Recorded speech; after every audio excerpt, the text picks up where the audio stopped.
সাংগঠনিক অবস্থা ফিরিয়ে আনার জন্য হয়তোবা ফটিকছড়ি উপজেলা বিএনপির আহ্বায়ক কর্নেল আজিমুল্লাহ বাহার হই কত রকমের বিপত্তি যে আসতে পারে সেটা আমরা আস্তে আস্তে অনুধাবন করতে পারছি। আমাদের কাছে সবচেয়ে বড় কথা হচ্ছে আমাদের বিভিন্ন সময়ে সে ৭৫ থেকে আজ অবধি বাংলাদেশকে আলোর দিশারি দেখিয়েছে, বাংলাদেশকে পথ দেখিয়েছে, বাংলাদেশের আশা আকাঙ্ক্ষার প্রতীক হয়ে জন্ম হয়েছে একমাত্র দল, সেটি হচ্ছে বাংলাদেশ জাতীয়তাবাদী দল। অক্টোবরের ২৪ তারিখ রাতে নানুপুর ইউনিয়ন ও ৪ নম্বর ওয়ার্ড শাখা বিএনপির উদ্যোগে আয়োজিত এক গণসমাবেশত প্রধান অতিথির বক্তব্যে উনি হতাগিন হয়।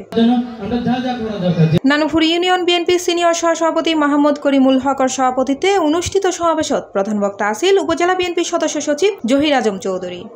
আকার ইঙ্গিতে বুঝলেন কই প্রত্যেকটা জায়গার মধ্যে কোটা সিস্টেম আছে, তো ওনারা জানেন, তো ওনারা ভক্তি হইতে গেলেও দেখুন ক্যাডারের যে নন ক্যাডারের ফরমেশনে তো দেখুন।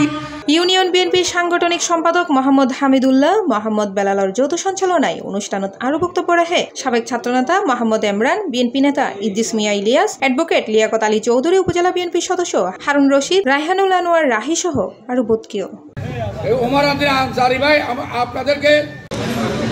আপনারা জানেন আমাদের রাজনৈতিক প্রতিদ্বন্দ্বী নাতি দীর্ঘ বক্তব্য শুনেছেন।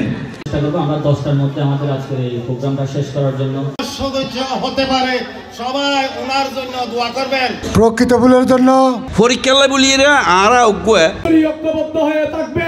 অনুষ্ঠানত বক্তাওয়ালয় শহীদ প্রেসিডেন্ট জিয়াউর রহমানের আদর্শে গণতন্ত্র পুনরুদ্ধারের আন্দোলনে ব্যাগুনুরে ঐক্যবদ্ধ হইবের আহ্বান জানায়। মঞ্চে উপবিষ্ট অনেক নেতৃবৃন্দ। C+ TV, Chittagong.